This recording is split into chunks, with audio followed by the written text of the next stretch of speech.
Assalamualaikum warahmatullahi wabarakatuh. Di sini saya Siti Rosalina NIM 073 dari Prodi Teknik Informatika. Pada video kali ini, kita akan membahas tentang web server dan DNS. Web server adalah perangkat lunak yang berfungsi sebagai penerima permintaan yang dikirimkan melalui browser, kemudian memberikan tanggapan permintaan dalam bentuk halaman situs web. Namun, web server dapat mempunyai dua pengertian berbeda, sebagai hardware dan juga sebagai software. Web server memiliki beberapa fungsi. Yang pertama, memastikan semua modul yang dibutuhkan tersedia dan siap untuk digunakan. Yang kedua, membersihkan penyimpanan, cache, dan modul yang tidak terpakai. Juga melakukan pemeriksaan keamanan terhadap HTTP request yang dikirim oleh browser. Kita akan melakukan sebuah praktikum menggunakan software Cisco Packet Tracer. Dalam percobaan kali ini, kita akan mensimulasikan web server yang dapat diakses oleh PC klien. Skema jaringan yang digunakan adalah gabungan dari simulasi yang telah kita pelajari sebelumnya. Yang pertama, kita buat dulu skema jaringan dan pastikan jaringan berfungsi dengan baik, terutama dari PC1, PC4, laptop, dan smartphone dapat tersambung dengan web server yang memiliki IP address 43434331. Oke, jadi saya sudah buat skema jaringannya. Kita langsung saja tes apakah PC1, PC4, laptop, dan juga smartphone terhubung dengan baik dengan web server. Oke, kita masuk ke command prompt.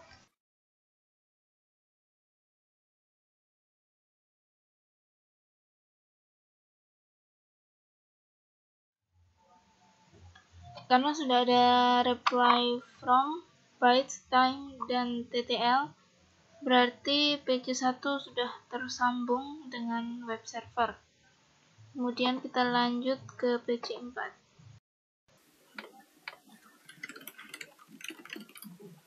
Oke, jadi PC4 juga terhubung dengan baik dengan web server. Kita lanjut ke laptop.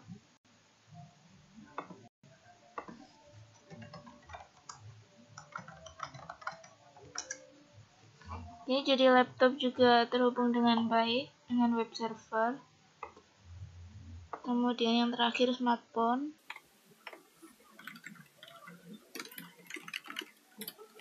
Smartphone juga sudah tersambung dengan baik dengan web server. Oke, kemudian langkah yang kedua, kita nyalakan servis HTTP di komputer web server, kemudian kita edit file index HTML-nya. Oke, kita langsung masuk ke web server. Nah, di menu service, HTTP, nah ini kita on kan. Kebetulan ini sudah saya on kan. Biasanya defaultnya off. Kemudian untuk mengedit indeks HTML, kita klik di sini.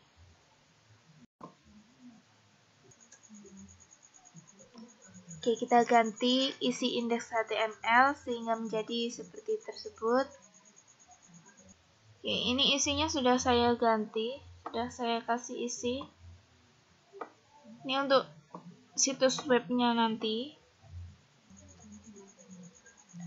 Kemudian langkah keempat, pada PC1 dan laptop, buka aplikasi web browser dari tab desktop, lalu jalankan URL 4343431 yang merupakan IP dari web server. Kita akan masuk ke PC1 dulu. Nah, web browser. Di sini kita ketik IP address dari web server. Nah, sukses ya, sudah berhasil. Jadi, jika berhasil akan keluar websitenya seperti ini. Kemudian kita coba di laptop. Sama seperti tadi, kita masuk ke web browser.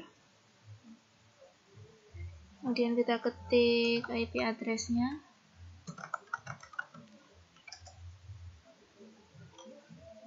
Oke, sukses juga ya. Oke, kemudian kita akan membahas tentang DNS. DNS atau Domain Name Server merupakan sebuah sistem yang menghubungkan URL dengan IP address. Fungsi dari DNS yaitu meminta informasi IP address sebuah website berdasarkan nama domain. Selain itu juga meminta informasi URL sebuah website berdasarkan IP address yang dimasukkan. Ada beberapa bagian DNS. Yang pertama ada root level domain. Biasanya ia berwujud tanda titik di bagian paling belakang sebuah URL.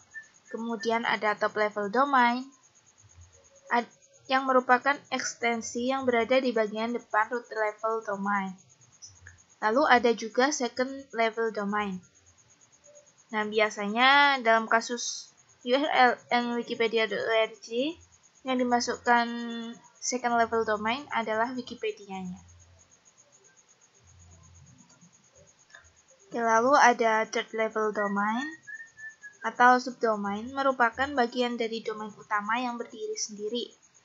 Kemudian ada juga hostname yang biasa disebut dengan SIM. Ini merupakan bagian yang mengawali sebuah URL, biasanya HTTPS. Kita akan membahas cara kerja dari DNS. Yang pertama ada DNS query. Tahapan ini merupakan tahapan pertama, dimulai ketika kita mengetikkan URL ke address bar. Nah, tahapan awal ini terdiri dari 3 jenis. Ada recursive query, iterative query, dan juga non-recursive query. Lalu kemudian DNS recursion atau DNS recursive resolver. DNS ini merupakan tahapan pertama pencarian informasi. Ketika user memasukkan URL dan tidak menemukan hasil yang valid di cache, sistem akan mencari informasi dalam cache penyedia internet atau ISP. Kemudian ada root name server. Root name server merupakan semacam database yang menjawab pertanyaan soal nama domain dan IP address. Server ini tidak memiliki jawaban tepat untuk informasi yang dicari. Akan tetapi, bisa meneruskan permintaan informasi ke pihak yang lebih mengetahui. Nah, lalu ada TLD name server. Nah, dari root name server tadi, sistem akan membaca jenis informasi yang dicari dari top level domain. Dengan membaca informasi ini, sistem bisa meneruskan pencarian informasi ke server yang benar-benar memiliki data yang dicari. Nah, ini ada authoritative name server. Server satu ini memiliki semua informasi lengkap soal situs web yang dituju. Nah, ketika informasi yang diminta sesuai dengan hasilnya, maka browser akan menampilkan situs web atau halaman yang diminta di awal. Nah, selanjutnya kita akan melakukan praktikum DNS. Dalam praktikum kali ini, kita akan mensimulasikan file server dan web server yang digabungkan dengan DNS server.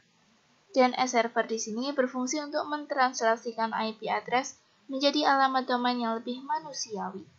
Untuk skema jaringan tetap menggunakan skema jaringan yang tadi. Oke, yang pertama membuat skema jaringannya.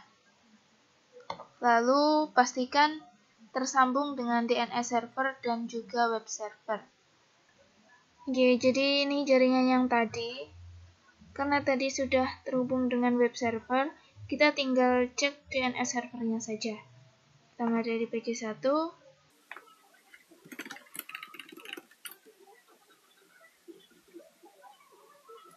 Oke, jadi PC1 sudah tersambung dengan baik dengan DNS server. Kemudian kita lanjut ke PC4. Oke, PC4 juga sudah tersambung dengan baik dengan DNS server. Kemudian kita lanjut ke laptop. Apakah laptop juga tersambung dengan baik? Oke. Kita lanjut ke smartphone.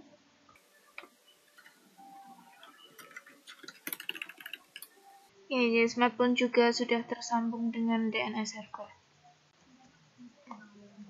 Kemudian kita aktifkan service DNS pada PC DNS server dan kita tambahkan entries DNS. Oke, jadi kita langsung ke DNS server. Nah, di sini menu service kita masuk ke DNS. Oke, kita on kan ya, jangan lupa di on kan. Kemudian untuk menambahkan research record-nya, ketik di sini ya, ketik di sini. Lalu untuk tipenya dan addressnya. Oke, jadi ini tadi sudah saya tambahkan. Lalu klik save. Oke. Oke, pada PC1 dan laptop, kita jalankan perintah nslookup untuk mengetahui resolve domain. Oke, kita langsung ke PC1. Masuk ke command prompt, lalu kita ketik nslookup jarcom.com. Oke, lalu yang kedua,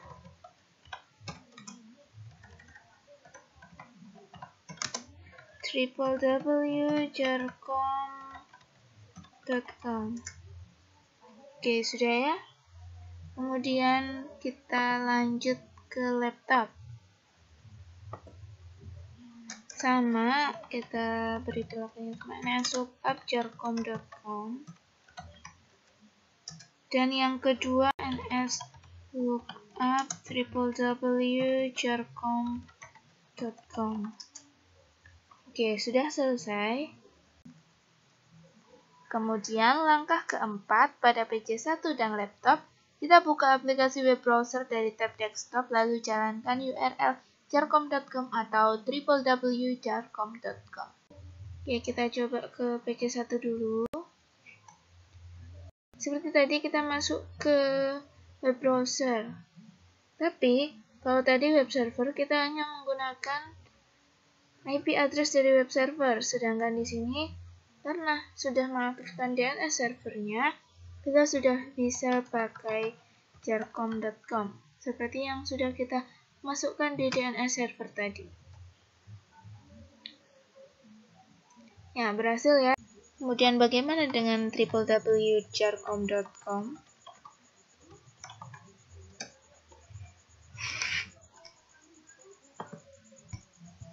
Oke, jadi www.jarcom.com juga sama.